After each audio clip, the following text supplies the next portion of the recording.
45장 후반부 말씀이에요. 이 세상에서 가장 악하고 어리석은 것이 자기를 포기하는 것이에요. 세상과 마귀는 이것을 하는 것들이에요. 세상에서 가치가 있으려면 성공도 해야 되고 훌륭한 성취도 이루어야 되고 사람들에게 인정도 받아야 되고 이래요. 결국 뿌리는 하나님 같이 되어야 돼요. 그래서 보이기에 완벽해야 돼요. 학교는 우수한 데를 나왔고 직장은 모두가 선망하는 직장을 잡고 있고 수입은 높아야 되고 소유는 많아야 되고 보이기에 완벽. 그러니까 사실 우리 중에 그런 사람은 없죠. 그래서 사실은 이 세상의 99%는 자기를 포기했어요. 내게서 얼마나 아름다운 일이 피어날 수 있는지, 내게서 얼마나 가치 있고 아름다운 복된 일이 피어날 수 있는지 이건 다 포기했어요. 왜냐하면 그런 것은 위대한 성취와 모든 사람이 선망하는 그런 것으로 이루어지는 것으로 세상은 우리에게 세뇌를 시켰어요. 그런데 성경은 우리 안에서 아름답고 복되고 위대한 일은 그런 위대한 성취를 통해서 이루어지는 것이 아니라 그냥 소박하고 순전하게 우리 안에 있는 하나님의 형상이 피어남으로 그런 일은 이루어진다.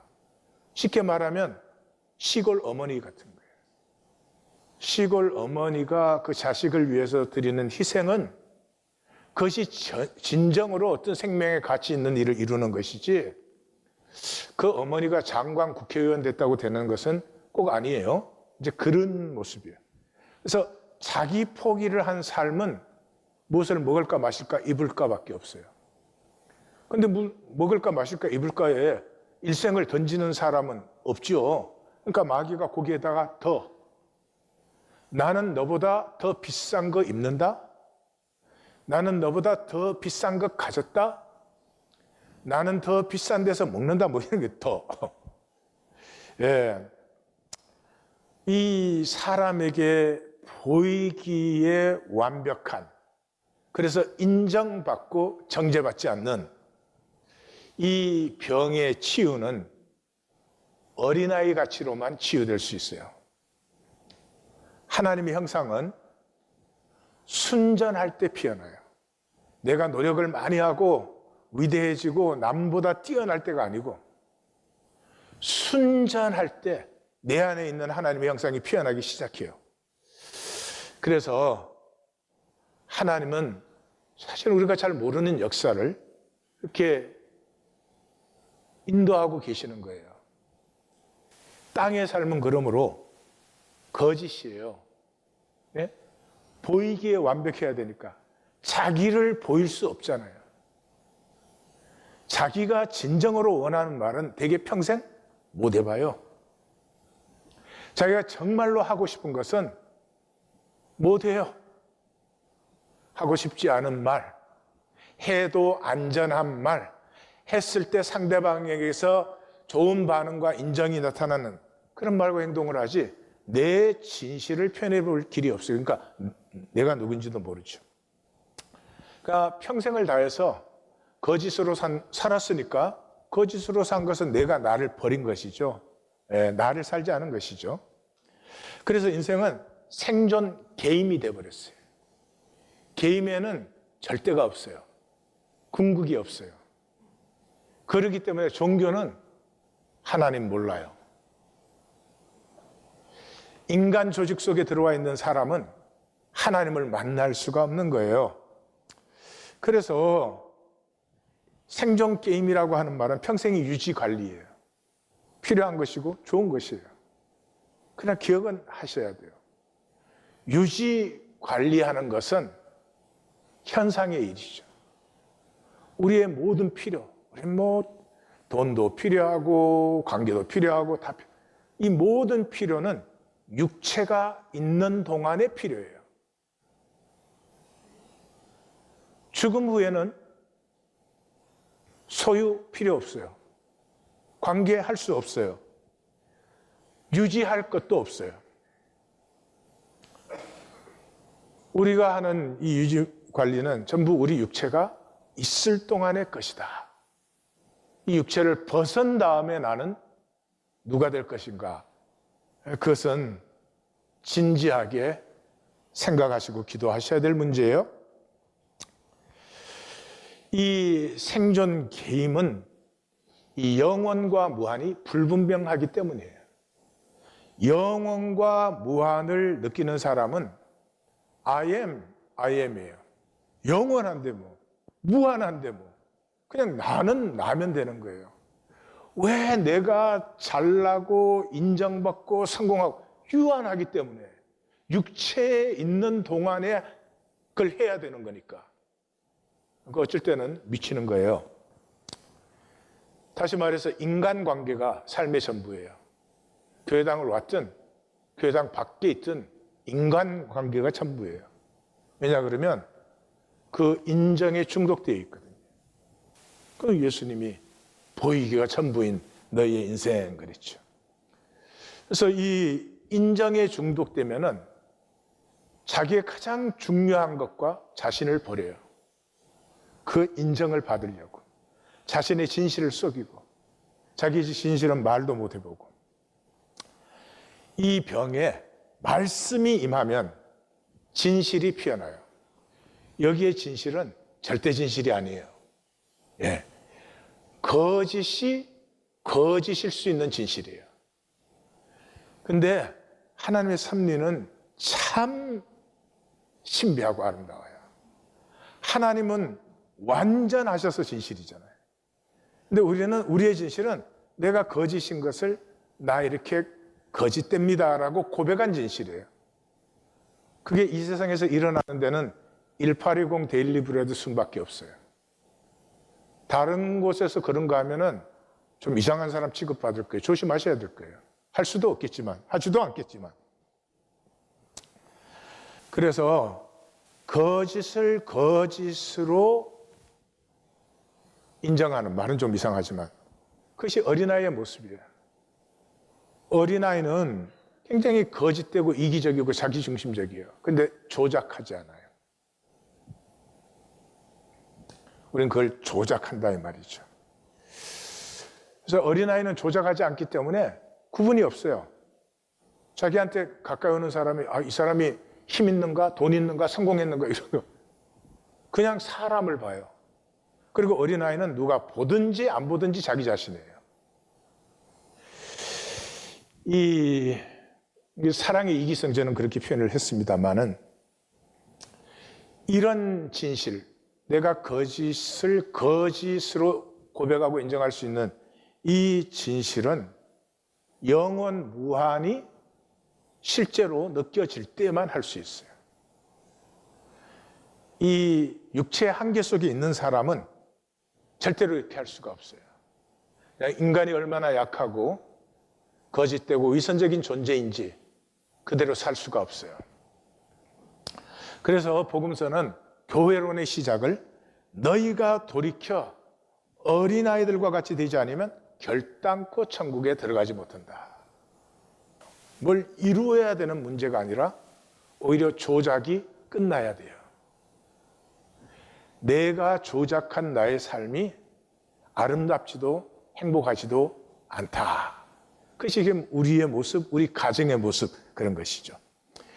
2015년에 나온 영화 중에 Self/Less 그런 영화가 있는데 데미엔이라고 하는 시한부 억만장자예요. 무제한의 돈이 있는 사람이에요. 이 사람은 모든 것을 다 할 수 있고 다 가졌는데 딱 한 가지. 딸이 클레어인데 클레어와의 관계를 이 회복을 못 하고 있어요.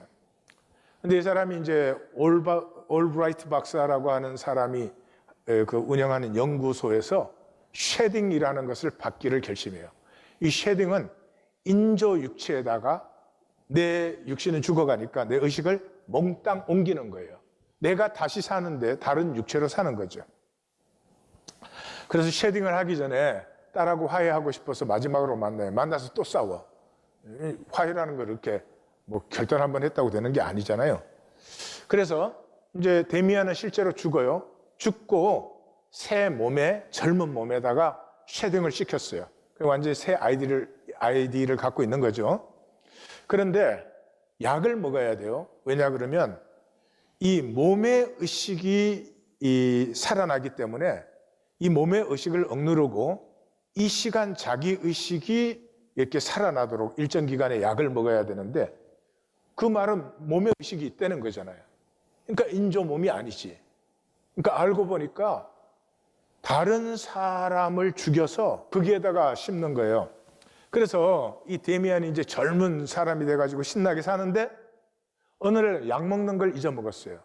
그랬더니 환각이 들어왔어요. 환각이 이제 몸의 의식이 살아난 거예요. 근데 깨서 생각하니까 그게 환각이 아니고 어떤 실제적인 장소라는 것을 알아차렸어요. 그래서 그 장소로 갔더니 그 장소에는 자기가 받은 몸은 마크라는 사람의 몸인데 이 엄마 메들린과 딸 애나가 살고 있어요. 근데 애나가 정말 어마어마한 수술과 치료비가 드는 그런 병이 걸렸어요. 이 딸을 살리기 위해서 마크가 자기 몸을 이 연구소에 판 거예요. 그래서 자기는 그 모습으로 돌아갔으니까 이제 남편과 아빠가 돌아온 줄 알아요. 그런데 그 애나의 나이가 그 자기 딸 클레어와의 관계가 이제 틈이 나기 시작하는 바로 그때의 나이예요. 그래서 처음으로 이제 남편 노릇, 아빠의 노릇을 해보는 거예요. 그러는데 이제 연구소 쪽에서는 이렇게 되면 이 연구소가 살아있는 몸을 사용한다는 게 탄로가 나면 안 되잖아요. 그래서 이 데미안을 죽일 수는 없으니까 뭐 수억 불을 받은 클라이언트니까 그 메들린과 애나를 죽이려고 해요. 그런데 이 데미안은 이제 그 메들린과 애나를 살리고 싶어서 도피를 시키는데 실패해서 이 연구소 조직에 잡혀갑니다. 잡혀가니까 이제 이 데미안은 그걸 살리고 싶어서 연구소에 잠입해서 들어가요. 잠입해서 들어가서 이제 연구소는 이제 데미안이 말을 안 들으니까 데미안도 죽이기로 결정을 했죠. 근데 그 데미안하고의 갈등 과정에서 앤토니라는 연구소의 경비원이 총에 맞아 죽었어요. 그래서 지금 데미안이 갖고 있는 마크의 몸에 앤톤을 쉐딩시키려고 해요. 그래서 이제 그 앤톤을 이제 죽은 그 조직원을 살려낸 데미안을 통해서. 근데 데미안이 이 쉐딩의 비밀을 알고 있는데 쉐딩할 때 금붙이가 있으면 쉐딩이 안 돼요. 그래서 금리빨도 다 뽑고 해요. 그래서 이 자기를 미끼로 연구소에 던져서 쉐딩에 들어가는데 몰래 총알을 하나 이래 딱 물고 들어가요. 그러니까 쉐딩이 된 줄로 아는데 쉐딩이 안 된 거죠. 그러고 나와서 이 메들린과 애나를 구출해 내는 거예요. 그러면서 그 올브라이트 박사와 연구소를 파괴해요. 왜냐하면 이 연구소가 있는 한 계속 새로운 사람을 죽여서 클라이언트들을 이렇게 만족을 시키니까 그 약을 먹어야만 되거든요. 그러니까 이제 올브라이트 박사가 너는 나에게 디펜드돼 있다는 말이 너는 내 약 못 먹으면 너는 데미안으로 살 수가 없어 그 말인데 그 연구소 잠입하기 전에 데미안은 이미 약을 만들 수가 있게 됐어요. 그래서 더 이상 나는 너에게 디펜드 돼 있지 않다 그러면서 그 박사와 연구소를 파괴하는 것이죠. 이 영화가 강조하는 그 결론이 뭐예요? 결국은 그 모든 돈을 다 가지고 있고 그 다음에 그 한 생애를 더 엑스트라로 받은 사람이지만 그에게 제일 중요했던 건 딸과의 회복이었어요. 그 다음에 그 마크와 메들린과 애나의 가정에 가족을 회복시키는 걸로 데미안을 끝내고 마크를 살리는 것으로 이게 성경의 굉장히 중요한 포인트예요. 성경은 이웃을 사랑하라고 해요. 이웃은 뭐예요? 가족과 친지와 아마 가까운 동료 이런 정도가 이웃이에요. 성경은 인류를 사랑하라고 하지 않아요. 저는 예수 믿고 제일 초기에는 왜 하나님은 전쟁을 하지 말라고 하지 않으시는가? 그게 굉장히 궁금했습니다. 특별히 구약 성경의 배경은 이 아시리아부터 로마까지 세계 5대 제국이 일어나는 시간이에요. 이 제국이 일어나는 전쟁터는 그냥 사람이고 뭐고 아무것도 없어요. 다 항폐하게 되는 거예요. 하나님 무엇보다 전쟁을 금지시키셔야지.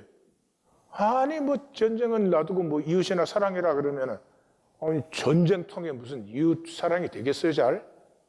좀 불만스러웠습니다. 근데 이제는 하나님의 가슴을 알아요. 하나님은 이 세계에 유토피아를 건설하려고 하지 않으세요. 하나님의 목적은 우리 속에 있는 하나님의 형상이 피어나게 하는 것이에요. 이 하나님의 형상이 피어나는 것은 가족 안에서만 가능해요. 또는 가족 같은 이웃. 그래서 이 세상은 점점 가족이 파괴되고 있어요. 가족이 뭐예요? 가족일 때 우리는 어린아이가 될 수 있어요. 내가 내 모습, 내 진실을 조작하지 않고 그냥 나눌 수 있게 돼요. 그래서 이웃으로 만날 때 이는 내 뼈 중에 뼈요 살 중에 살이로다 하는 내 안에 있는 하나님의 형상 또는 하나님의 생명 또는 하나님의 사랑이 열리기 시작하는 것이에요. 40장부터의 주제는 남은 자들을 남은 자들로 세우는 거죠. 지금 남아있는 자들은 야훼 종교에 굉장히 신실한 사람들이에요. 이 야훼 종교에 신실한 사람들을 남은 자들, 의의 백성으로 세우시는 게 하나님의 최종 목표예요. 그것은 종교를 깨고 이 사람들이 종교에 신실했던 것은 맞아요. 그러나 종교가 절대와 궁극이 될 수 없어요. 종교를 깨야 돼요. 그 깨는 도구로 고레스를 메시아로 사용하시는 거예요. 우리는 번역이 뭐 이렇게 막 그 종교의 그 불편함 때문에 기름 부음 받은 자 고레스, 기름 부음 받은 자는 단어가 메시아 고레스예요. 그래서 이 종교에 충성된 사람들은 이해가 불가능할 뿐만 아니라 이해를 거부해요. 지금도 기독교 안에 많아요.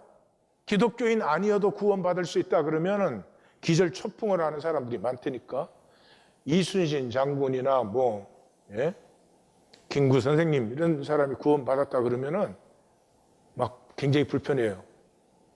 그래서 여호와께서 메시아 고레스에게 내 종 야곱 내가 택한 이스라엘 위에 너는 나를 몰라도 내 이름을 불러 나는 내게 메시아의 칭호를 주었다.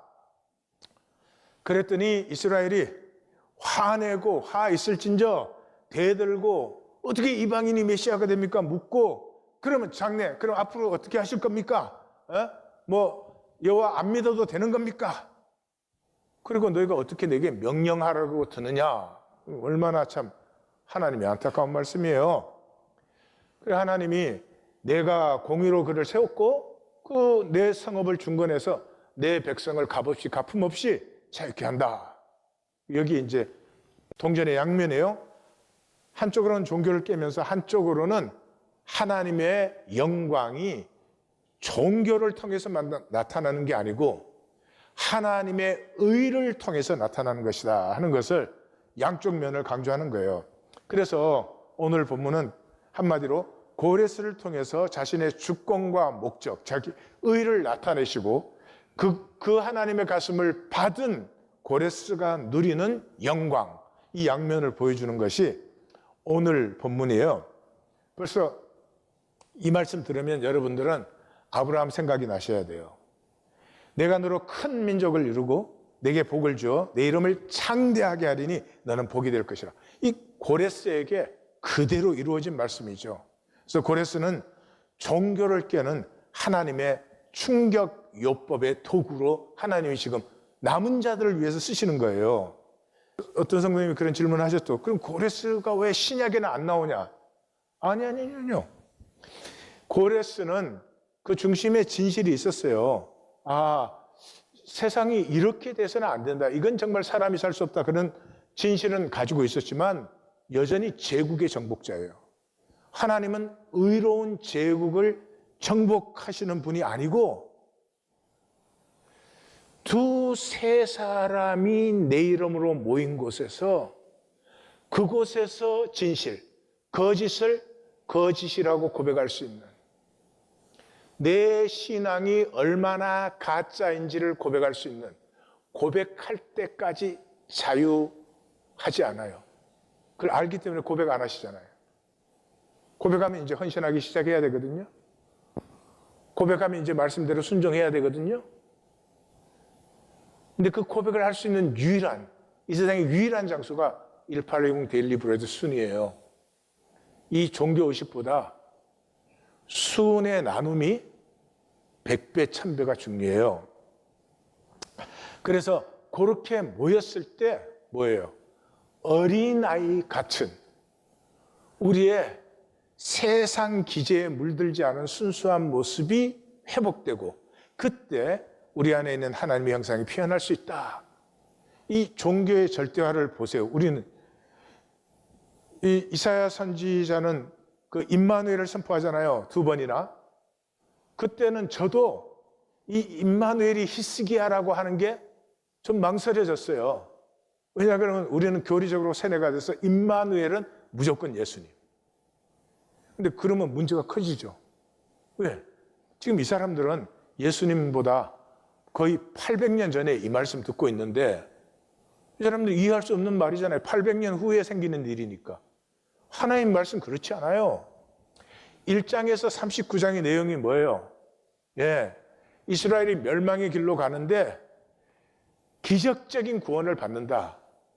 어떻게? 히스기야에 의해서. 히스기야가 누구예요? 위대한 왕이에요? 전투를 잘했어요? 아니에요. 이 문제가 임했을 때 여호와의 전으로 여호와 앞에 나가 여호와께 기도하고 그 말이 뭐예요? 임재. 그 임재 앞에 있었던 사람이에요. 임재 앞에 나온 사람은 하나님이 반드시 함께 하는 거예요. 임마누엘. 그 메시아도 이 교리적으로 세뇌되면 예수님만 메시아야. 다른 사람에게 메시아라고 보시면 큰일 나는 것이. 근데 거기에 종교의 속임수가 들어있잖아요. 예수님만 임마누엘 될 수 있고 예수님만 메시아 될 수 있으니까 우리는 안 되고 예수님만 숭배하면 되잖아요. 그게 종교의 속임수예요. 성경은 뭐예요? 우리 모두가 성령 받고 임마누엘 되고 메시아 되라는 거 아니에요? 남편이면 아내에게 임마누엘이 되라는 거예요. 하나님의 임재 안에 있는 사람으로 아내를 받고 남편을 받는 거죠. 그러니까 종교는 절대로 임마누엘과 메시아 되지 않아. 절대 영적으로 자라지 않아. 인간 게임만 하면 되는 거죠. 이게 종교의 허상이 어디에 있어요? 절대는 현상화된 것은 절대 될 수 없어요. 본질만 절대예요. 근데 본질은 감추어져 있죠. 나사렛 예수는 절대화시키면 안 돼요. 예수님 말씀했잖아요. 인자는 해방해도 된다고. 근데 예수 그리스도는 나사렛 예수라는 현상화된 삶 속에 있던 본질이에요. 그건 절대예요. 그러니까 이 성경책은 이건 절대화시키면 안 돼요. 여기 문자대로 그런 사람들 있지. 문자대로. 근데 문자로 어느 문자? 일단 성경은 원본이 없어. 사본이 수천 가지야. 그게 번역이 또 수백 가지, 수천 가지야. 그런데 또 하나님 교회라는 데는 거번역 따르지 않고 또 지번역하네. 그럼 도대체 뭐가 절대라는 거야? 문자가 아니죠. 이 성경책 속에 들어있는 말씀. 교회 당은, 우리가 모이는 교회 당은 절대가 아니에요. 여기 나와야만 구원받는 게 아니에요. 교회는 하나님과 하나 된 전 우주적 실제예요. 그러므로 구원은 교회 안에만 있어요. 그 교회는 종교를 포함할 수 있지만 종교보다 어마어마하게 무한 영원한 거예요. 다시 말해서 육과 우리의 생존은 절대화시키면 안 돼요. 육과 생명의 차이를 알면 본질을 구하고 찾고 두드려요. 네. 마귀는 뭐 하고 있는 거예요? 이 세상에서 이쪽 현상을 절대화시키고 있는 거예요. 왜냐하면 공중의 권세 잡은 자, 이 세상 임금이잖아요. 그러니까 현상 세계를 절대화시켜야 자기가 통치할 수 있으니까 종교는 거기에 쏘가 있는 거죠. 자, 오늘 본문으로 들어가면 이 14절에서 25절은 아까 말했듯이 고레스를 통해서 하나님이 영광을 받으시고 그 영광을 받은 고레스도 영광을 누리고 하는 거예요. 그러니까 여기 벌써 예수님의 대제사장 기도가 생각나시죠? 아버지의 때가 이르렀사오니 아들을 영화롭게 하시고, 그럼 또 왜 갑자기 영화롭게 했는지 모르겠어요. glorify, 영광을 받으시고 아들로 아버지를 glorify 하게 하옵소서, 그러는 거죠. 그러니까 그게 우리의 삶이에요. 하나님의 영광을 우리의 삶을 통해서 나타내고, 그러므로 하나님이 영광을 받으시고 하나님은 그 영광으로 우리를 다시 영광되게 하시고, 이것이 믿는 자의 삶의 모습이에요. 그것은 우리가 능력이 있어서 우리가 막 신앙생활을 너무너무 잘해서 그럴 거 아니라는 거죠. 그건 우리가 어린아이처럼 순전해졌을 때 하나님의 형상이 피어남으로 되는 일이다. 자, 45장 1절에서 7절까지는 고레스 위임식이었죠. 권세와 칭호와 사명을 주었어요. 8절에서 13절은 하나님 절대 주권과 경고. 화 있을진저 이방인을 쓴다고 대드는 자들아, 내가 내 주권으로 내 의를 못 세우겠느냐, 그렇게 하시고, 이제 14절에서 25절은 여호와와 고레스의 합동 기자회견이에요. 프레스 컨퍼런스예요. 제일 첫 번째는 14절에 애국과 구스와 스바의 무역권과 이 모든 것을 너에게 넘겨준다. 그러니까 15절에 뭐라고 응답해요? 그 말에 대해서 구원자 이스라엘의 하나님 진실로 주는 스스로 숨어 계십니다. 주님은 직접 나타나지 않지만 이 말씀하신 것을 이루시는군요. 누가 이 응답을 하겠어요? 머스비 고레스죠. 고레스 아니고 이 응답할 사람이 없잖아요. 그리고 이제 그 18절 단락을 가면 18절에서 결론을 어떻게 맺어요? 나는 여호와다, 이렇게 마감해요. 근데 앞에서는 여호와께 구원을 받아 영원한 구원을 받으라, 여호와께서 말씀하시되, 이래요. 그리고 여호와가 뭐 자기가 말하는데 여호와께서 말씀하시되, 그러면 여호와가 정신분열증 환자죠. 그러면 분명히 내가 여호와라고 하는 그 심판은 단락이 거기서 새 단락이 시작된 게 분명하단 말이죠. 그리고 제일 결정적인 것은 20절 상, 22절 상, 23절 하에서 일관적으로 내게 와야 구원된다, 나에게 항복해라예요. 이건 하나님 말씀이 아니죠. 이건 뭐 분명히 고레스의 말씀이죠. 그리고 요 선언은 하나님이 앞에 선언할 때마다 고레스가 그렇게 받아서 선언하고 있는 거죠.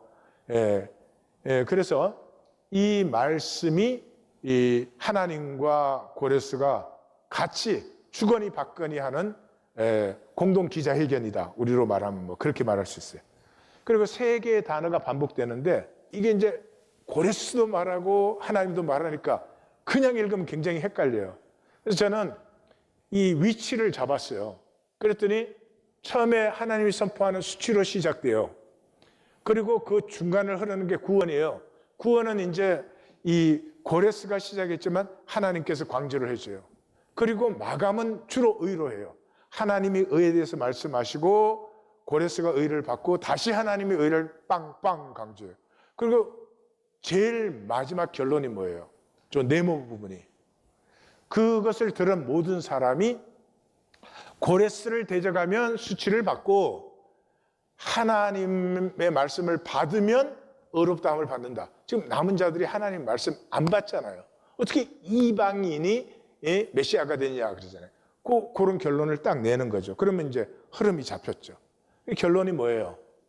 남은 자들은 받을 수 없는 거부되는 하나님의 말씀을 하나님의 말씀이니까 받아야지. 그때 휴밀리티, 겸비해져요. 근데 거부하는 자들은 수치를 당해. humiliation.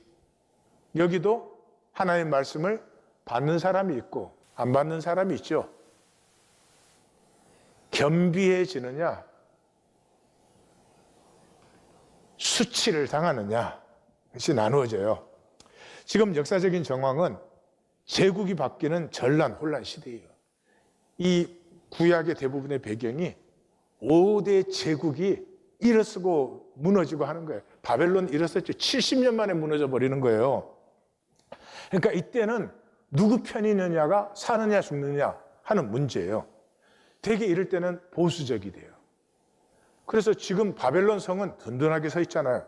바벨론 성은 불가침, 침략할 수 없는 성이에요. 절대로 무너질 수 없는 성이에요. 그건 지금도 알고 그때도 알아요.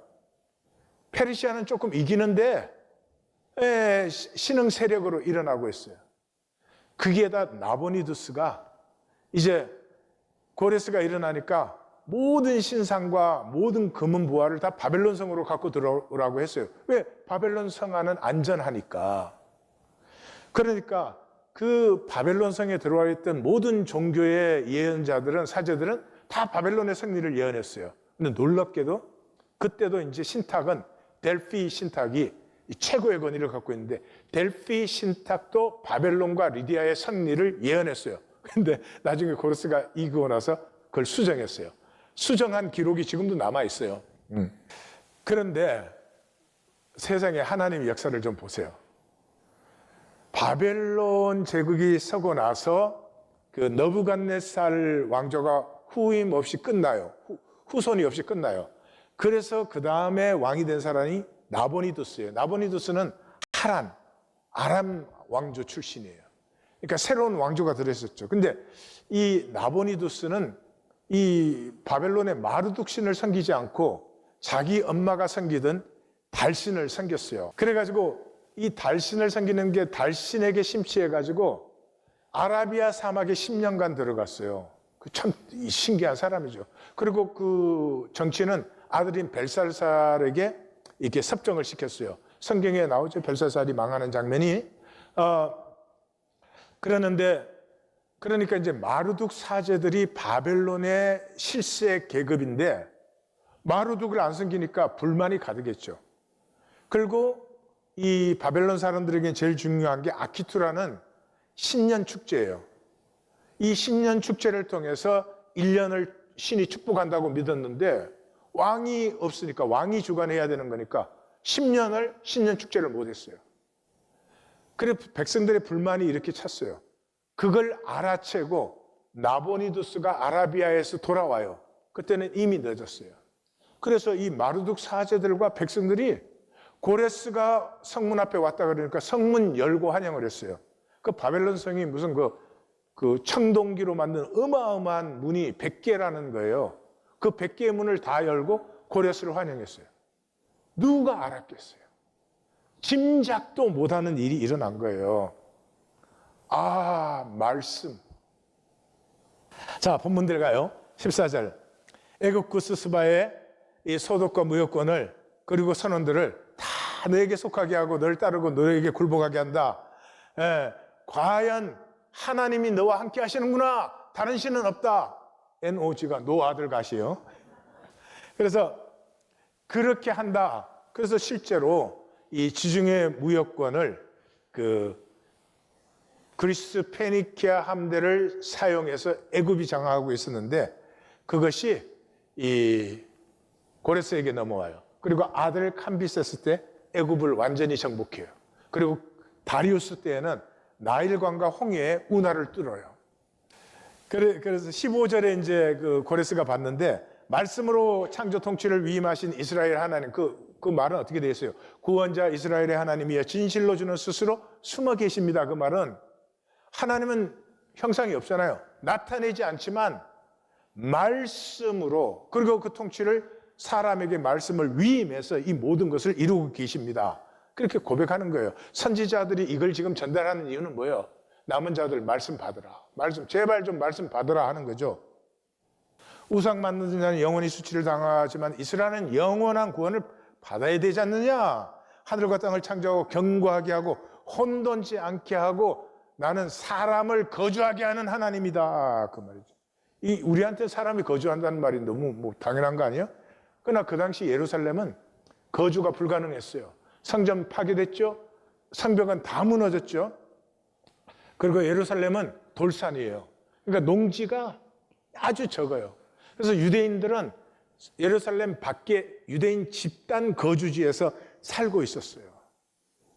그래서 느헤미야가 돌아와서 52일 만에 예루살렘 성벽을 중건했어요. 지금 중장비를 가져도 52일 만에 성벽 중건하기는 힘들어요.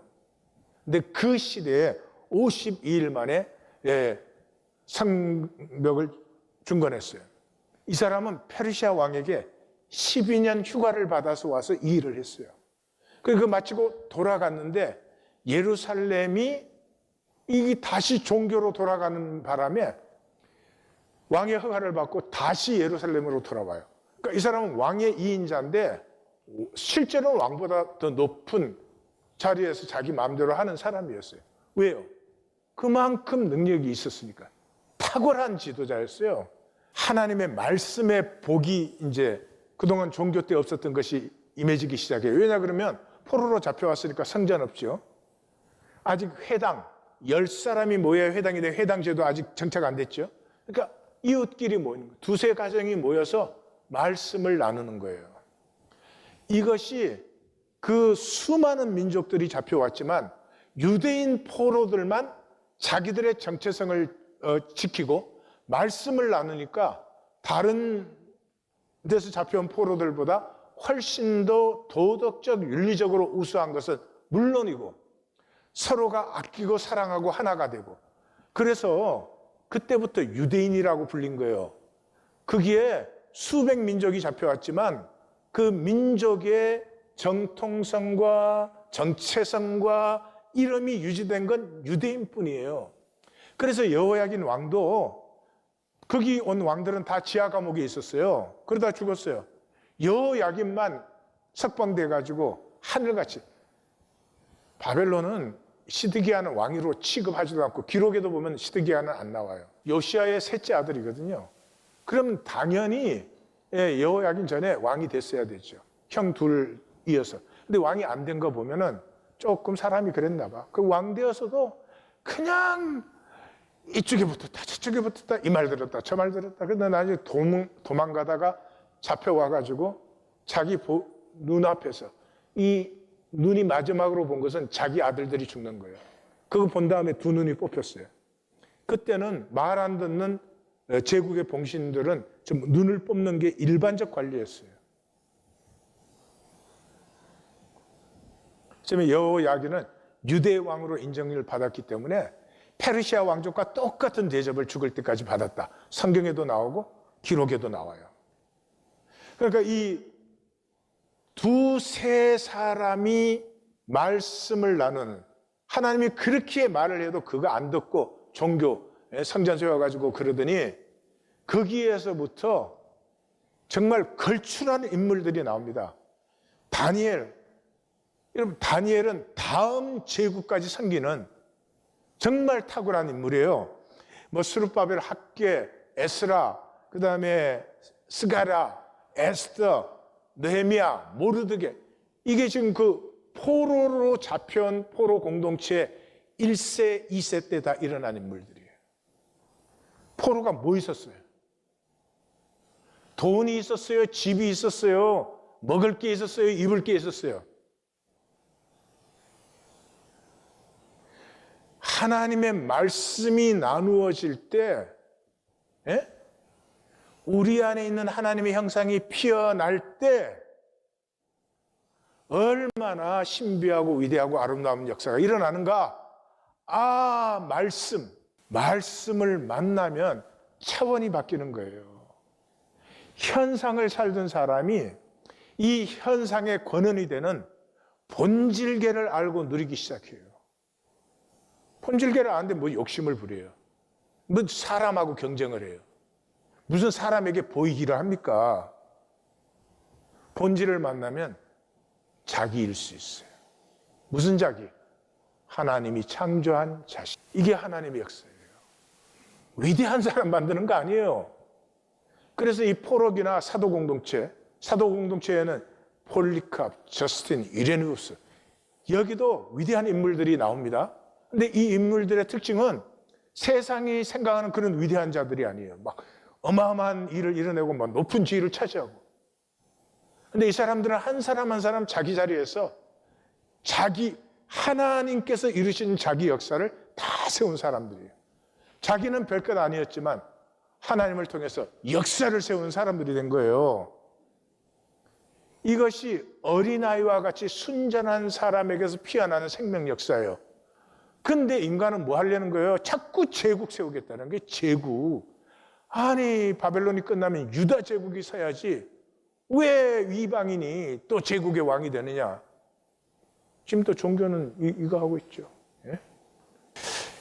그 다음 단락은 하나님이 선포하죠. 나는 여호와라, 나 외에 신이 없다. 야곱 자손아, 나 숨어 말하지 않았다. 나 혼돈 중에서 찾지 말으라.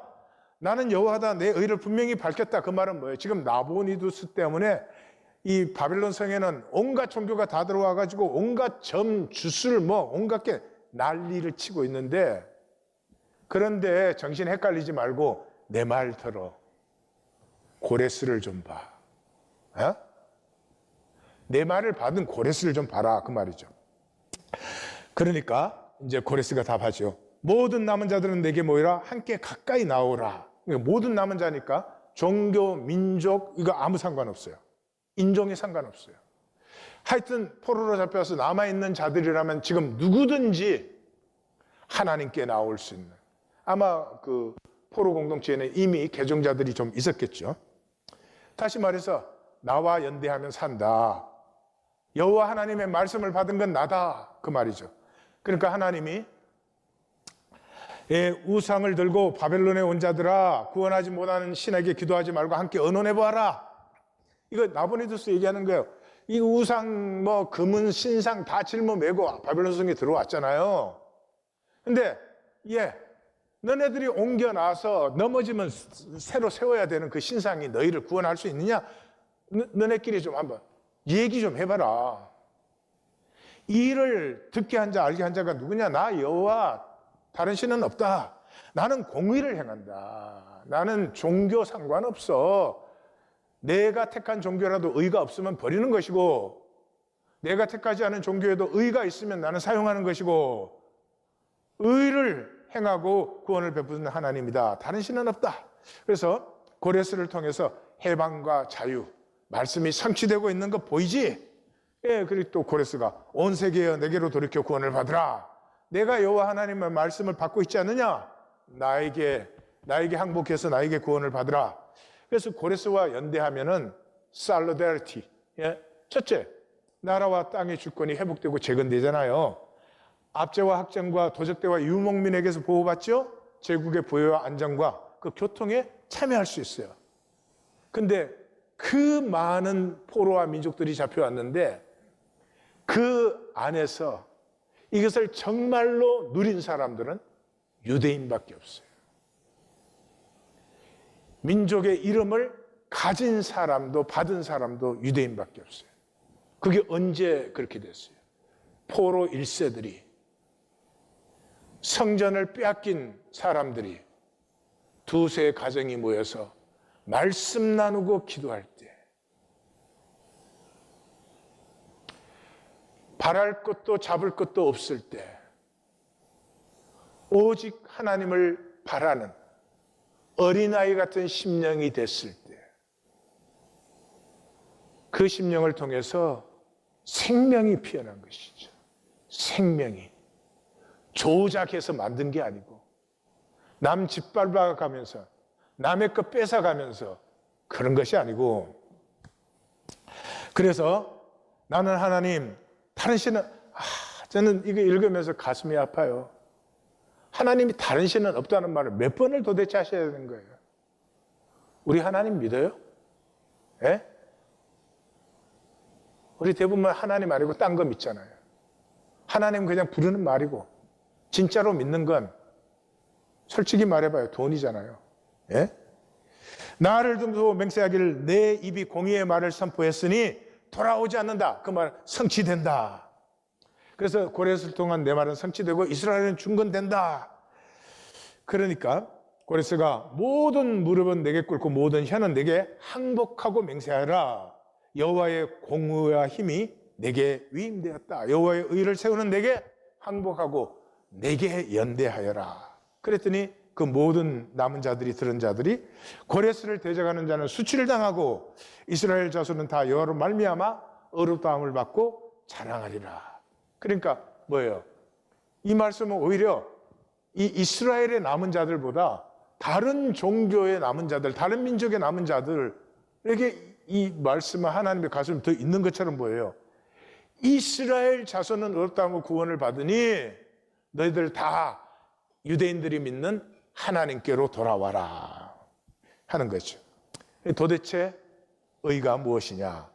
이 이사야서는 놀랍게도 의라는 말이 108번, 108번네, 108번 나와요. 세덱, 세데카, 미스파시, 이게 다 의라는 말인지 공의, 정의 그런 말인데, 의는 가치감이에요. 의가 없으면 살 수 없어요. 부부 간에도 의가 없으면 힘들어요. 예. 그 의가 없다는 말은 이제 수치스러워지는 것이죠. 그래서 의를 어떻게 만들어? 내가 성취하면 나 이런 사람이 이렇게 보이는 거죠. 그러면 사람들이 이제 인정을 해주니까. 그러니까 그 의는 생존 세계의 의예요. 예, 나 이렇게 성취해서 잘났다 그러면 뭐 인정받는 것 같지만 진심으로 인정해주는 사람 아무도 없어. 힘 있고 돈 있으니까 그 앞에서만 인정해주지. 예? 나 없어서 잘 모르겠지만 그런 것 같아. 그건 생존 세계의 의예요. 그건 자기가 알아요. 나 이렇게 성공했으니 잘났다 그랬지만 속으로는 그거 아닌 거 알아요. 그 진정한 의는 어디에서 일어나는 거예요? 희생에서 일어나요. 희생이 왜? 내 생명을 나누는 거예요. 내 생명을 나누었다는 것은 내 생명을 내가 주체적으로 사용한 거잖아요. 끌어들이는 건 욕심으로도 얼마든지 하죠. 그러나 나를 희생하고 나누는 것은 내 생명 역사가 아니면 안 되는 거예요. 그게 나됨이에요. 그런데 그 희생은 깨어져야 돼요. 내가 잘나려고 하고 내가 인정받으려는 그 욕심 가지고는 절대로 희생은 안 일어나요. 그런데 그 깨어짐은 아버지 안에서만 가능해요. 탕자가 아버지를 기억할 때 깨어지고 돌아온 것처럼. 그래서 어린아이 같이, 그 말은 아버지를 의뢰하는 거예요. 내가 어린아이 같이 행동하라는 게 아니에요. 징그러워하지 마. 아버지를 의뢰할 때 어린아이 같이 그냥 되는 거예요. 이때부터 내가 위대하려고 하는 웃기지도 않은 그 짬뽕을 갖다 버리는 거예요. 소박하면 돼요. 내가 나일 때 생명이 위대한 거예요. 생명이 피어나는 거예요. 근데 생명이 피어나는 자리는 가족밖에 없어요. 이 가족에서 자기 자신일 수 있는 사람이 친구에게도 자기 자신이 되어줄 수 있고, 예? 동료에게도 자기 자신이 되어줄 수 있는 거예요. 다시 처음으로 돌아가요. 이 세상이 하는 일은 우리를 억눌러요. 예? 넌 인류가 돼야 돼. 인류 학교 나와야 되고, 인류 직업을 가져야 되고, 뭐, 인류 모습을 보여야 되고, 뭐, 그래요. 세상은 억눌러요. 우리 심령을 억눌러야 컨트롤 되니까. 거기에 유일한 치유는 말씀이 임할 때예요. 우리가 어린아이같이 하나님을 의뢰할 수 있게 될 때 우리에게서 하나님의 형상이 피어나죠. 희생은 하나님의 가슴을 받는 것이죠. 이 아버지를 의뢰하기 때문에 희생할 수 있는 아버지 가슴을 받을 수 있어요. 이게 가장 위대하고 복된 일이에요. 예수님은 내가 온 것은 양으로 생명을 얻게 하고 더 풍성히 얻게 하려는 것이라. 종교는 이것 갖고 뭐예요? 돈도 주고 밥도 주고 뭐 좋은 거 많이 준다 그렇게 그것도 포함되어 있기도 해요. 그러나 이 본래 의미는 뭐예요? 예수님이 온 것은 우리 생명을 회복하기 위해서, 우리 안에 생명이 피어나기 시작하면, 우리 안에 하나님 형상이 피어나기 시작하면 이건 영원 무한히 피어나는 거잖아요. 더 풍성히. 하나님의 가슴을 받을 때 아버지를 알게 돼요. 아버지를 알게 돼요. 그때 어린아이 같이 되는 거예요. 어린아이 같이는 만들 수가 없는 거예요. 40장 시작하고 나서 지금 계속 같은 말 반복 아니에요? 나는 여호와 이스라엘의 창조자다. 너희 왕이다. 너희 구원자다. 나는 너희를 택했고 너희를 불렀다. 내가 그다. 다른 신은 없다. 처음이요 나중이요 천지를 지었고 나는 너희의 죄를 도말하였고 기억하지도 않는다. 나는 새 일을 행한다. 광야의 길과 사막의 강을 내고 빛도 짓고 어둠도 짓고 이 모든 일을 행하는 자다. 종교는 순기능이 있어요. 아름다운 것이에요. 종교의 순기능은 뭐예요? 종교심이에요. 인간은 다 종교심이 있어요. 그래서 이 종교심을 느낄 때 하나님이 기억되고 임재 앞에 있게 되고 이때 아버지를 알게 되고 어린아이 같은 심령이 돼요. 종교심은 필요한 것이고 구원의 길이고 그래요. 얼마나 아름다운 거예요. 근데 엮이는 뭐예요? 이걸 사람들이 조직화, 제도화 시켰어요. 그 조직과 제도화 안에 들어오니까 게임밖에 없어요. 사람 앞에 게임밖에 없어요. 계산하고 조작하고. 예수님은 그걸 후파크리테이스, 위선이라고 불렀어요.